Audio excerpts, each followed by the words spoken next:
He was dazzling. You could not be better than Sugar Ray Robinson. It's as if God said, let me create the perfect fighter. Hey fight fans, welcome back to Greatest Hits here on Boxing Legends TV. Today, we have a very special video indeed, by far the most requested video on my channel, and for obvious reasons. Even Sugar Ray Robinson past his peak was just about better than anybody.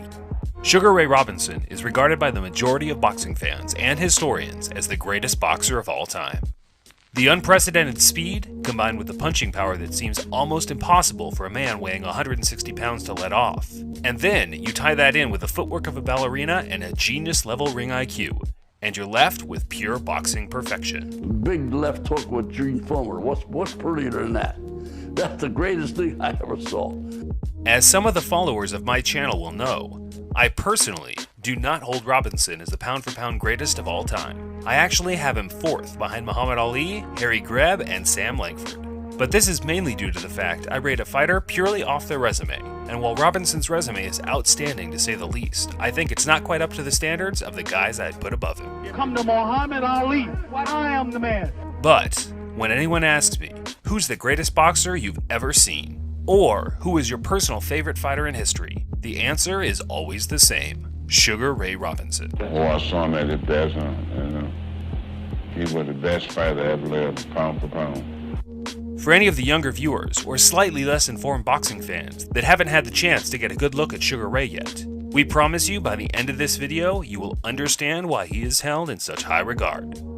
If you guys do enjoy the video, please remember to help us out by smashing that like button, as we've really gone all out to bring you some of the highest quality Robinson fights.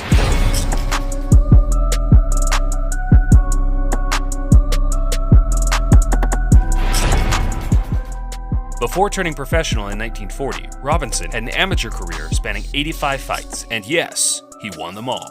Most by knockout, scoring a staggering 69 with 40 in the first round. Not a bad way to announce yourself in the professional ranks.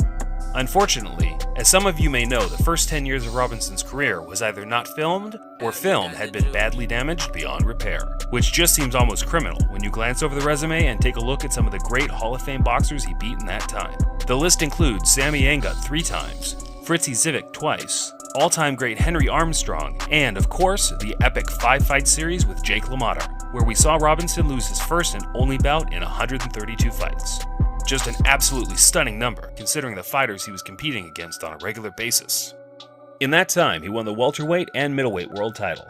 And, bear in mind, there was only one recognized champion in each weight division, unlike the ridiculous amount of belts that people hold today. Take your little belt home and hold your trousers up, because that's all that's good for. You ain't got no good belts, man. I've got the best belts. I'll be fighting for a WBO as well. So what's that? That's international. I'll tell you what I've done. I won the WBO International Continental, what you want to call it. I ain't even got the belt yet for it, because I don't want it. Fortunately, Robinson's talent was being recognized beyond the American border, and in 1950 he decided to venture out and display his talent across various European countries.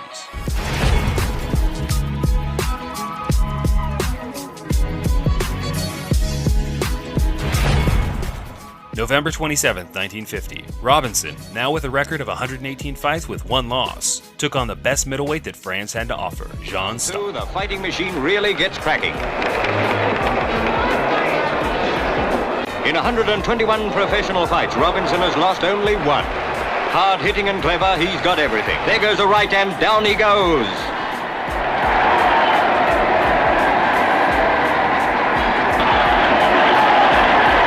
He's right. But judging by what we've seen, the other guy ought to get the long end of the purse. He'll need it for repairs. December 9th, 1950. Just a little over a week from his previous contest in France, Robinson ventured over to Belgium where he obliterated the Dutch champion Luc Van Dam in 4 rounds. That's the trouble. And here he comes as Sugar Ray Robinson gets in a killer. Van Dam's return to action is purely technical. Just a moment till Sugar is ready. And there it goes. And Van Dam has had it. They never come up when they go down like that. Just 7 days later, on December 16th, 1950, Robinson was keeping himself busy and wiped the floor with French contender Jean Walzac, this time fighting in Switzerland. If you weren't counting, that's 3 fights in 3 different countries in 19 days. Blows. Walzak fights back, but there's no answer when Sugar Ray starts punching. Robinson avoids.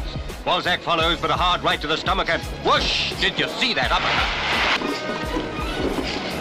The Frenchman is game, but he's no match for the greatest fighting machine of the day. Round 6. Walzak is groggy now, ripe for the kill. A right and a left to the chin, and Walzak is down again.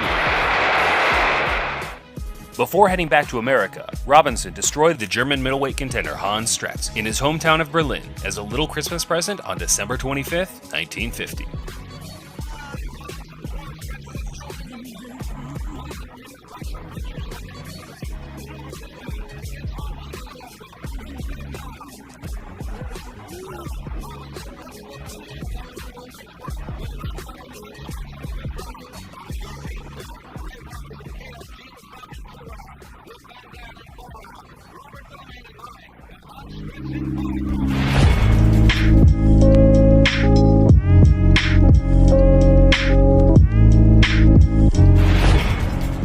Possibly the most standout fight of Robinson's career took place on February 14th, 1951. The current middleweight champion of the world, Jake LaMotta, was the only man that had been able to defeat Sugar Ray to this point.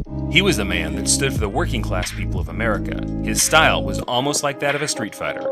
He had the will to win and a chin made of pure iron. Plus, his previous contest with Robinson had always made for good viewing up to this point.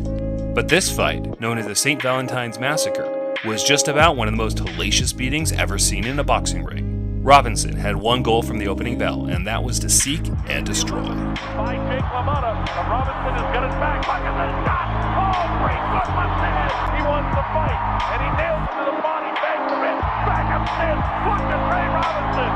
What a terrific boxer. Look at the shots he's landing. This has turned out to be a brutal round for Jake LaMotta, who tumbles into the rope. Wants to hold the left hand high, but he can't. Look at him bang those ribs again. Oh, I can feel that myself. Oh, another one right at the top of the rope. He does not want. Look at these shots.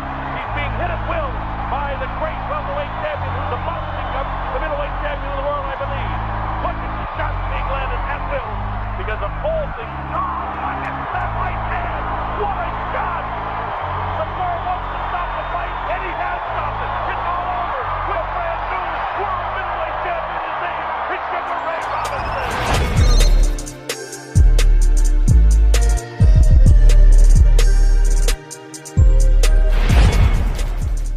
July 10th, 1951. Robinson finally met his match in the ring. The British European middleweight champion Randolph Turpin had no thoughts about letting Robinson steamroll him as he had all the other European fighters while on his second tour of Europe. Robinson had traveled back to France, Belgium, Switzerland, and Germany, but it was his first trip to England where he suffered his first defeat in 91 fights. In what would be a very scrappy contest from the opening bell, Turpin neutralized Sugar Ray's offense by tying him up close and landing hard shots on the inside for 15 rounds. The two men affectionately embraced after 15 hard-fought rounds. At this time in his career, Robinson was a mainstream celebrity in America. His loss against Turpin was big news and had people questioning whether he would ever get back to his best. I promise you all I'll do the best that I can to bring the middleweight championship back here in America again. But as all great champions do, he wasted no time rematching Turpin and set the record straight as he scored a 10th round knockout. Rounds 6 and 7. Robinson, although bleeding badly from a cut over the eye, won rounds 8 and 9. An explosive combination hurts Turpin. A crushing right hand sends Turpin to the canvas here in round 10. Referee Goldstein is watching the action closely and steps in to protect Turpin from receiving further punishment. Sugar Ray has done it. Robinson has regained the middleweight title by stopping courageous Randy Turpin. I'm very happy to have regained the middleweight championship of the world.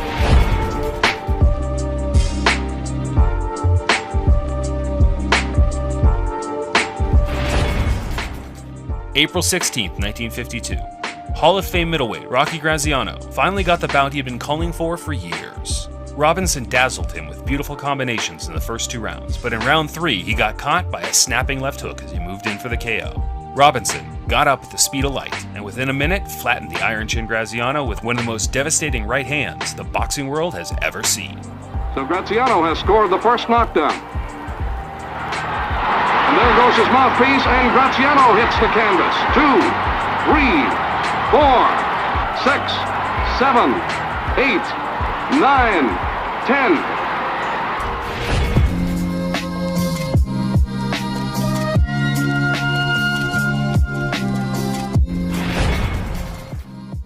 December 9th, 1955. Robinson by now was clearly not quite the fighter he'd been 10 years prior.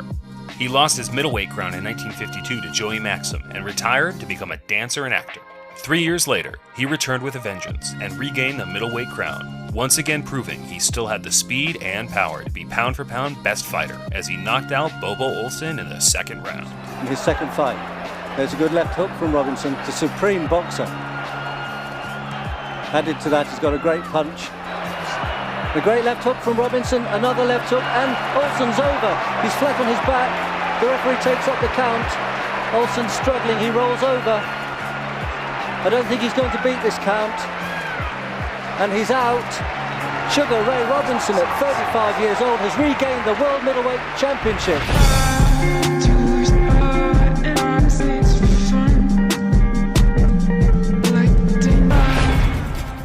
From this point on, it was clear Robinson was no longer the unbeatable fighting machine from a few years prior. But if his career would have started here, he still would have went down as one of the all-time greats. He lost and won back his crown to Gene Fulmer, scoring a knockout in the rematch that went on to be known as the Perfect Punch. His fifth-round knockout of Fulmer was called the Perfect Punch.